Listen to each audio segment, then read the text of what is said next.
हरिओम. भगवद्गीता बोध. योगदास श्री जयगणेश जोशी यांनी केलेले निरूपण. अध्याय 2. सांख्ययोग. ओम श्री परमात्मने नमः. अथ द्वितीयोऽध्यायः. जय योगेश्वर. परम आत्म्याला नमस्कार. अध्याय 2. श्लोक क्रमांक 62. ध्यायतः विषयान् पुंसः संगहातेषु उपजायते. संगात संजायते कामः, कामात क्रोधः अभिजायते. श्लोक क्रमांक 63. क्रोधात् भवति सम्मोहः, सम्मोहात् स्मृतिविभ्रमः, स्मृतिभ्रंशात् बुद्धिनाशः, बुद्धिनाशात् प्रणश्यति. विषयाचे चिंतन केले की त्यामध्ये मनुष्याला आसक्ती निर्माण होते. आसक्तीमुळे कामना उत्पन्न होते. कामनेमुळे क्रोध उत्पन्न होतो. क्रोधामुळे मोह निर्माण होतो.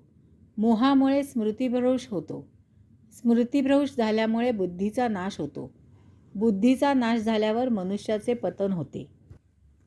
या 2 श्लोकात भगवंत श्रींनी श्लोक क्रमांक 61 मध्ये जे सांगितले आहे ते न केल्यास त्याचा परिणाम काय होतो ते सांगितले आहे. एका प्रमादामुळे प्रमादांची मालिका सुरू होते. त्यामुळे शेवटी माणसाची अधोगती होत होत त्याच्या आयुष्याचा नाश होतो. तो सतत दुःखात पिचत पडून राहतो. माणसाचे आयुष्य भगवंतांना अपेक्षित अशा आचरणाने ही सृष्टीलीला उपभोगण्यासाठी आहे. माणसाने या सृष्टीच्या निर्माणाला ओळखावे असे अपेक्षित आहे. त्यासाठीच त्याला मनुष्येतर प्राण्यांपेक्षा अनन्यसाधारण बुद्धी प्रदान केलेली आहे. ही सृष्टी, त्यातील सजीव, त्यांना असलेली बुद्धी हे सर्व काही आपोआप उपजत आलेले नाही. ती त्या दयाघनाची देणगी आहे. त्याला जाणावा, त्याचे नियम समजून घ्यावे आणि त्याप्रमाणे या सृष्टीचा आस्वाद घ्यावा. अर्थातच स्थितप्रज्ञ असे वागत नाही. त्यामुळे त्याचे पतन होत नाही. तो आत्मब्रह्माला अपेक्षित असे आचरण करतो. त्यामुळे तो त्याच आत्मब्रह्म्याने निर्माण केलेल्या सृष्टीचा आस्वाद आनंदाने घेतो. आपले जीवन सुजलाम सुफलाम करतो. नरदेह सार्थकी लावतो. ज्याने सृष्टी निर्माण केली ती कशी वापरावी, त्यामध्ये कसे वागावे हे त्या निर्माणकर्त्याकडूनच शिकावे लागते.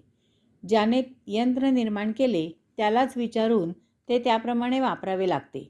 तरच त्या यंत्राचा आपल्याला चांगला उपयोग होऊ शकतो.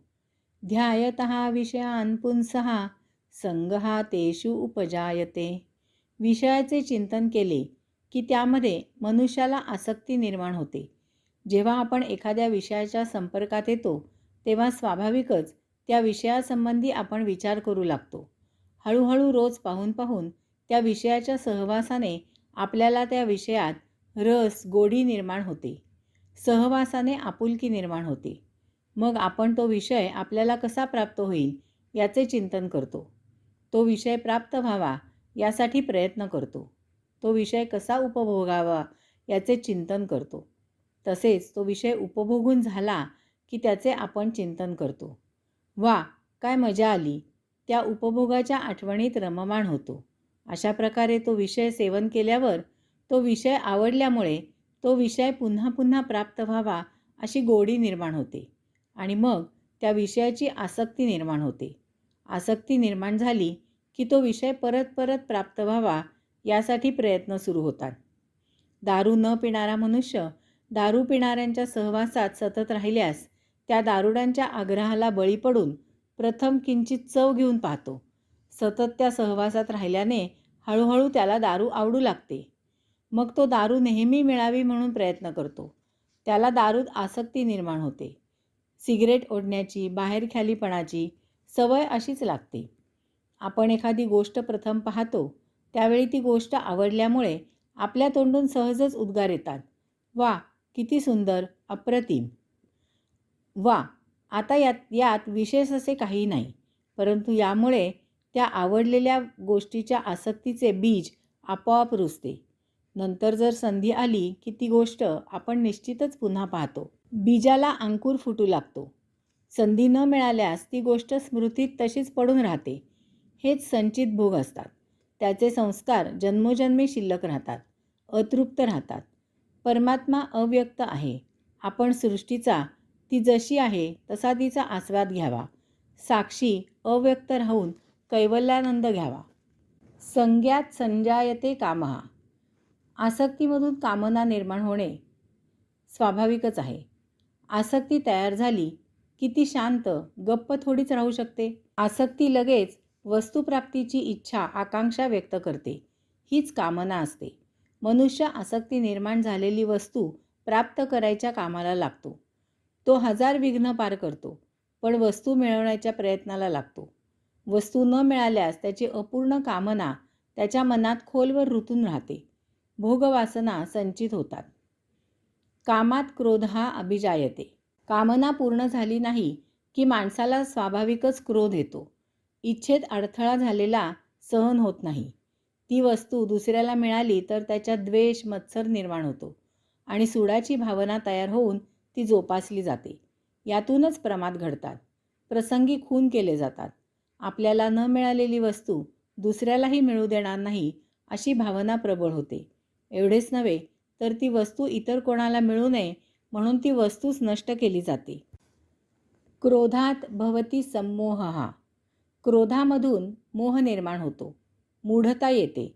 जे मिळाले आहे त्याबद्दल मूढता येत नाही, तर जे मिळाले नाही त्याबद्दल मूढता येते. सहवासाने प्रत्येकाची प्रत्येक इच्छा प्रत्येकाला पूर्ण करता येत नाही.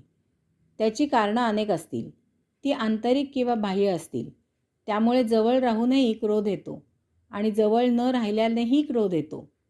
कारण मोह सुटत नाही. इच्छा पूर्ण होणे दुरापास्त आहे, शक्य नाही असे लक्षात आले तरीही मोह तो जसा होता तसाच टिकून राहतो. तो काही सुटत नाही. सम्मोहात स्मृतिविभ्रमः. मूढतेमुळे स्मृतिभ्रंश होतो. मोहवश माणूस भ्रमिष्ट होतो. मोह झाल्यावर माणसाला जे पाहिजे असते, त्याला ज्याचा मोह असतो, तीच गोष्ट सतत त्याच्या नजरेसमोर असते, त्याच्या मनात असते. तो त्या गोष्टीचाच सतत विचार करत असतो.